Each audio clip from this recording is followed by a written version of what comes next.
Hi everyone, and welcome to our third video in this Intro to Calculus series.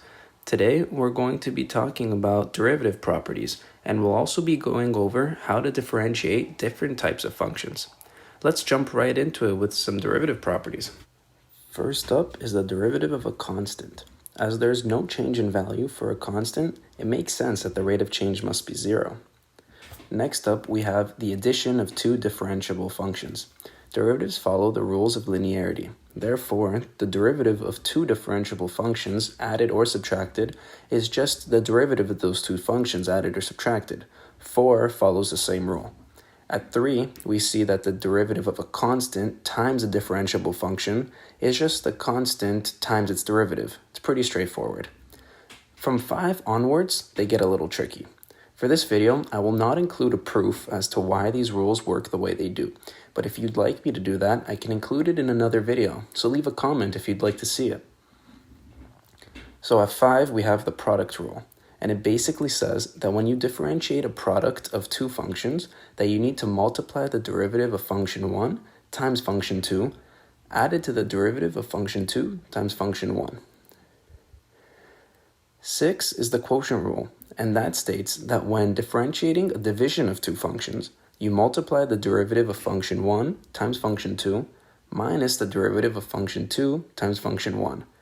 All of that over the square of function 2. And finally, we have the chain rule. This is a big one and has many applications in differential calculus.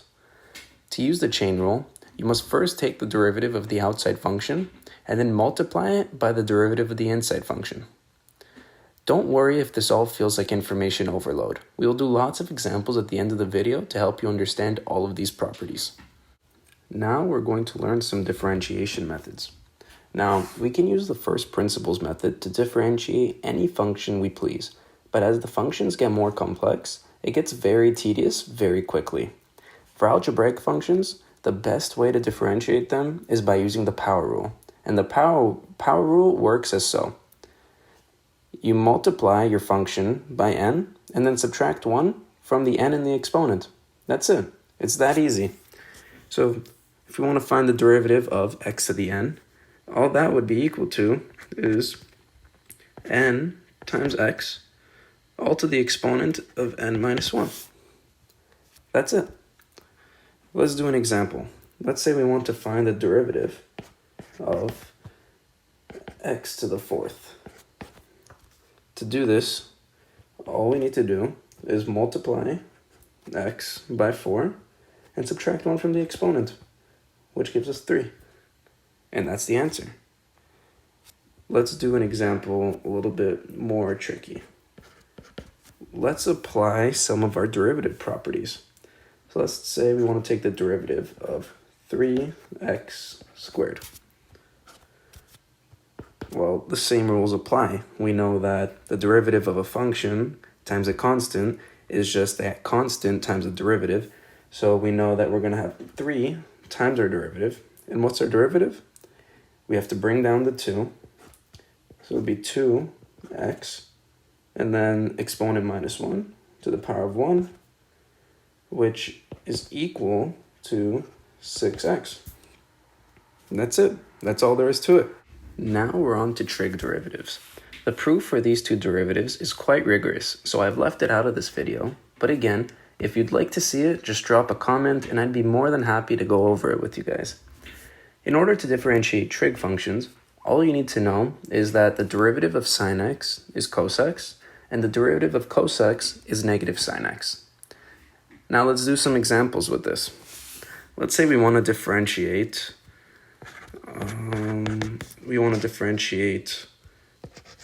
4 sine x. Well, we apply the same derivative properties, so it would be 4 times the derivative of sine x, and we know the derivative of sine x is cos x. So our answer would be 4 cos x. Let's do a bit harder of an example. Let's take the derivative of sine x multiplied by cos x. Now we have to apply the product rule. So what we're going to do, we have to take the derivative of function 1, which is sine x, and the derivative of that is cos x. So we'd have cos x multiplied by cos x, which is function 2, plus derivative of the second function times times our first function. So the derivative of our second function is negative sine x, and that is multiplied by sine x. So if we do a little bit of simplifying here, we'll get that the answer to this derivative is cos squared x minus sine squared x. And that's all there is to it. Now we're on to exponentials. These derivatives aren't too tricky, it's just useful to have the differentiation rules memorized for these types of functions. Again, the proof is rigorous, and it also explains the origin of the irrational number e, but I will make another video solely dedicated to this as I feel it's useful to understand. With regards to differentiating though, we have three possibilities. We have the derivative of a constant to the function f at x, and that is equal to the natural logarithm of that constant times the constant to the power of f at x multiplied by the derivative of f at x. We also have the derivative of the natural logarithm of f at x, which is equal to 1 over f at x times the derivative of f at x. And lastly, we have the derivative of log base c of f at x, which is equal to 1 over f at x times the natural logarithm of c multiplied by f prime at x. Ln is called the natural logarithm, and it is equivalent to writing log base e of x.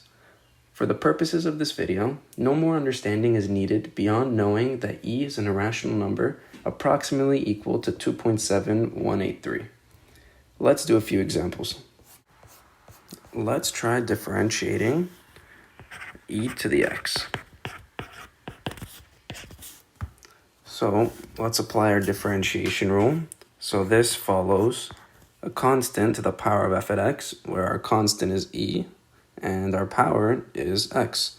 So if we write ln e times our function e to the x multiplied by the derivative of f at x, which is just 1, we get just ln e times e to the x. But what happens when we look at what ln e is equivalent to? When you take the logarithm of a constant with the base being equal to the same constant, that's just equal to 1. It's like taking log base 10 of 10. It's equal to 1. Or log base 9 of 9. That's also equal to 1. So in this case, ln to ln e is equal to 1 as well, because that's the same thing as writing log. Oh, I'm going to run out of space there. It's the same thing as writing log to the base e of e. So what we really get here is just e to the x. That was pretty cool. This one actually pops up a lot in math, and you also see it in a lot of math memes, so now you understand that one. Let's do another example.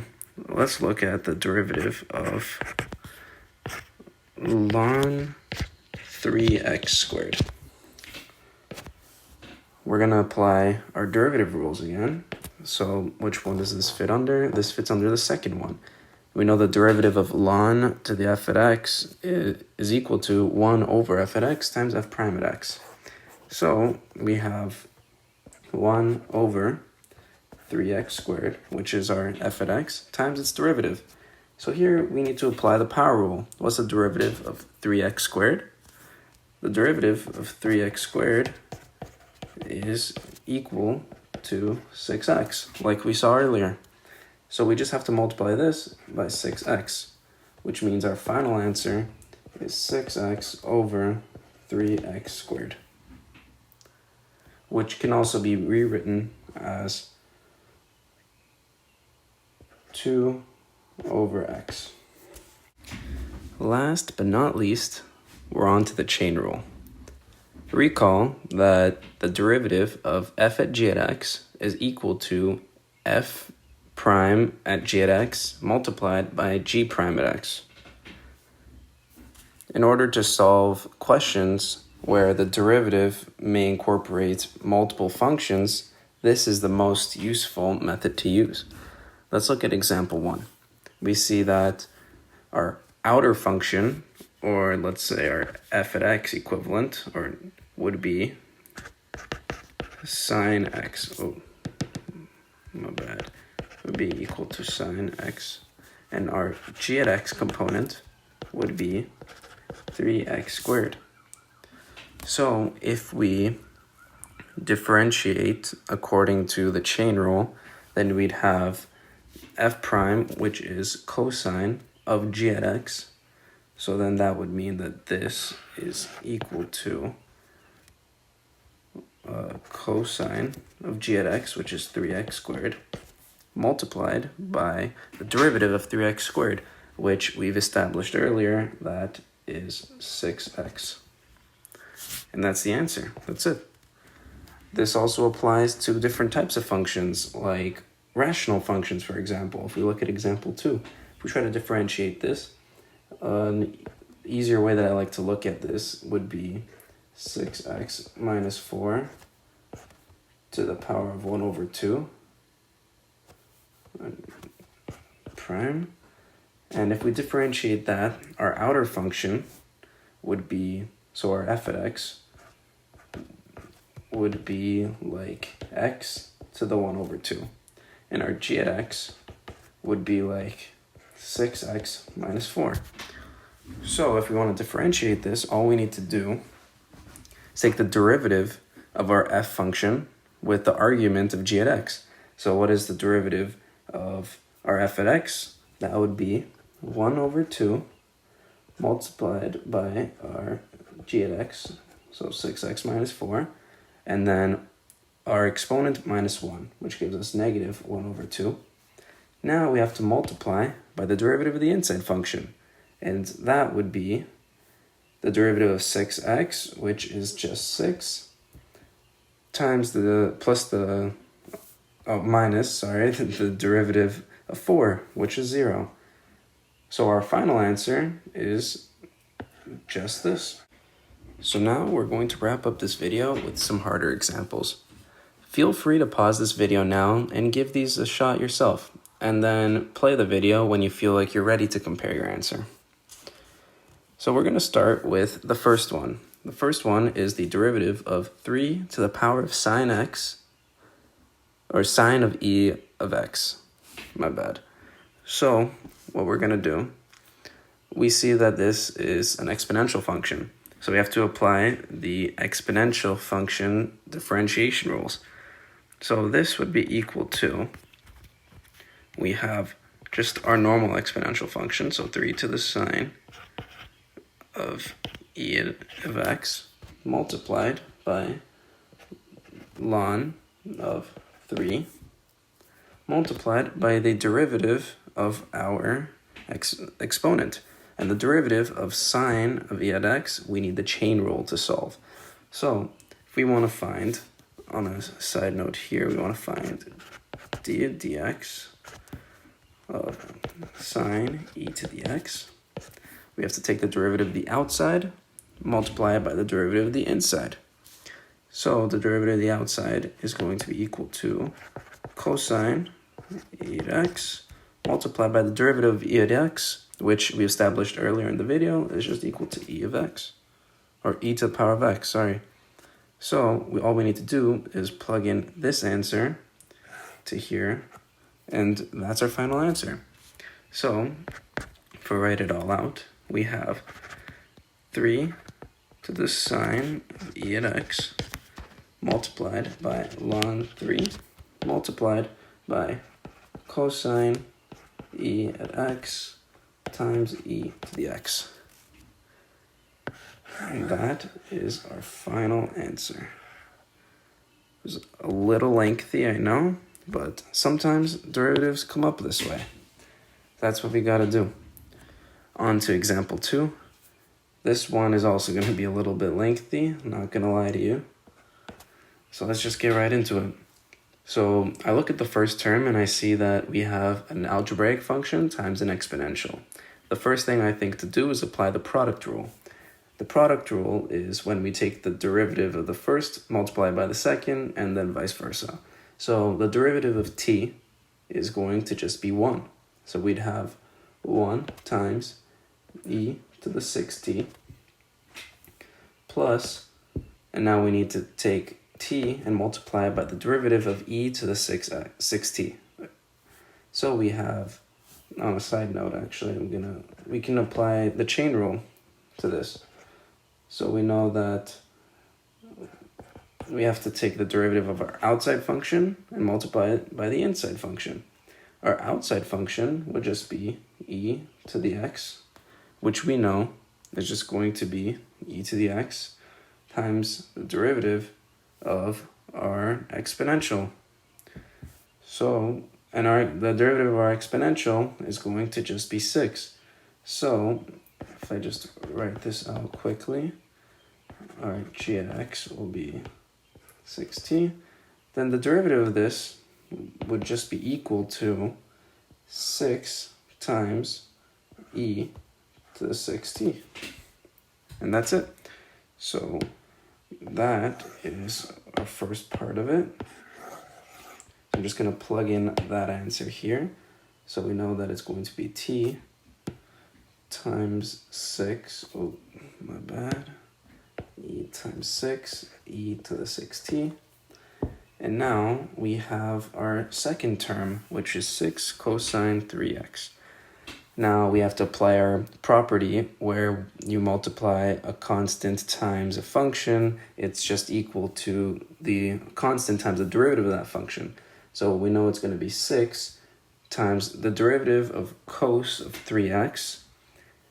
And the derivative of cosine is going to be negative sine. So we have negative sine 3x. And now we have to apply the chain rule. So the derivative of our inside function, which is 3x, is going to just be equal to 3. So if we simplify our answer, we will get, so I'm just going to write that over here. If we simplify all of this, 1 times e to the 6t is e to the 6t plus t times 6, I'm just going to write that over here, 6t times e to the 6t minus, I'm going to multiply the 6 by 3, so we have, and the minus sign, so plus 18 sine 3x. This one also came out to be quite lengthy, but that is usually the case with these types of derivatives. There's not too much you can do about it, but it is what it is. And that's it. Thank you all for watching. Leave a like if this helped, drop a comment, and we'll see you in the next video. Bye.